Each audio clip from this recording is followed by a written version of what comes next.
Magandang araw na naman po sa atin, no, mga brother.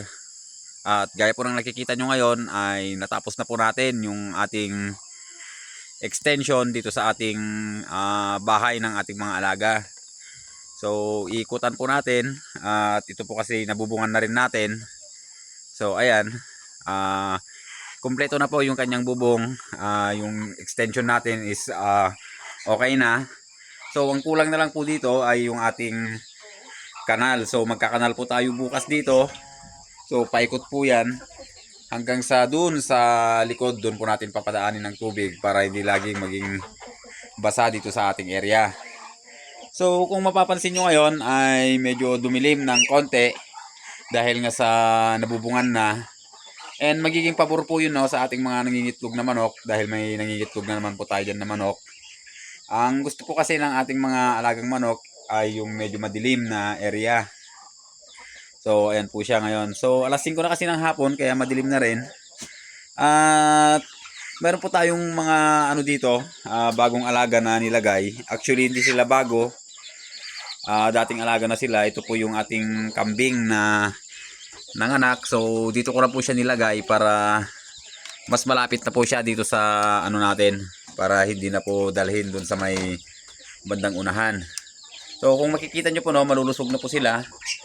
5 days old na po sila. So dito ka na po sila muna pansamantala dadalhin habang wala pa yung ating pabahay ng ating mga kambing at tupa. And baka i-release ko na rin po itong itong isang batch dito para dito ko rin po dalhin yung isang may anak. At ang iwan na lang muna natin doon is yung mga buntis saka yung lalaki nating kambing. So makukulit po itong ating mga Muscovy ducks. So hindi ko lang alam, no, baka tukatukain na naman yon yung mga maliliit. So normal lang naman. Pero sa mga susunod na araw or ilang oras naman is nagiging okay naman gaya ng ating mga maliliit dito. So at home na po sila dito sa kanilang bagong pabahay. And ayun, mayroon tayong binaba na naman kahapon na 6 na bagong duckling. So sayang po yung 6 na piraso rin na hindi nakalabas sa itlog. So naapakan kasi nila. Kaya ito kahapon is talagang kinuha ko na sila kahit basa pa, baka mamatay lang doon. So mayroon po tayong bagong 6 na ducklings. And tayo po ay nasisiyahan dahil napaka luwag na po ng ating pabahay, ng ating mga alaga. And at the same time is yung gusto nating mangyari is unti-unti na pong natutupad. And pagkatapos po natin dito, no, na makanalan, isusunod na po natin dito yung pabahay ng ating mga alagang kambing. So ganito po siguro siya kaluwag dito sa Tag-Limang-Yero pagitan. And i-division muna natin sila sa tupa at saka sa kambing para makatipid tayo sa pabahay muna dahil kokonti pa lang naman sila. And ayun, pag-usapan lang po natin yung gastos natin dito sa ating kubo. So ayan, bali ang binili lang po natin dyan is yung pako tsaka yung alambre. So yung ibang pako natin dyan is talagang nandito na po siya, yung mga tira po natin nung nakaraan. At ang nabili lang po natin is yung didos na pako, tapos yung 4 na kalahati at saka 4 na ditres. So pinangdagdag po natin. And yung yero po at saka yung kahoy is hindi na po natin yan binili. So yung yero is dati na po yan, binaklas ko lang kanina.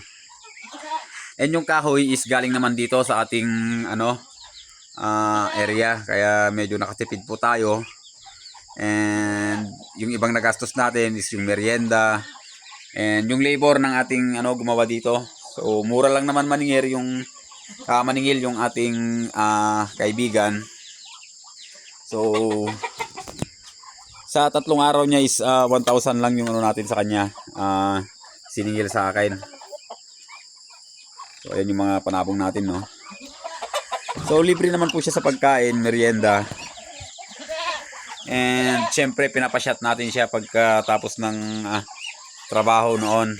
Pero sa ngayon is hindi siya nag-shot dahil medyo pagod din daw siya.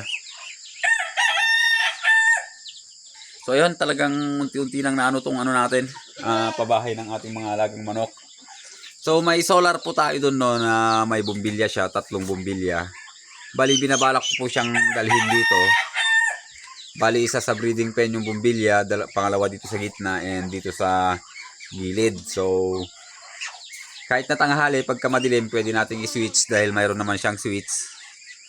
Kaya sa oras lang naman yun ng pagpapakain natin. Pag gabi is may isang solar naman tayo dito na maliit. So ayun, hindi naman natin sila sisindihan lahat. Ang importante lang doon ay pagka nagpakain tayo, kailangan is medyo maliwanag.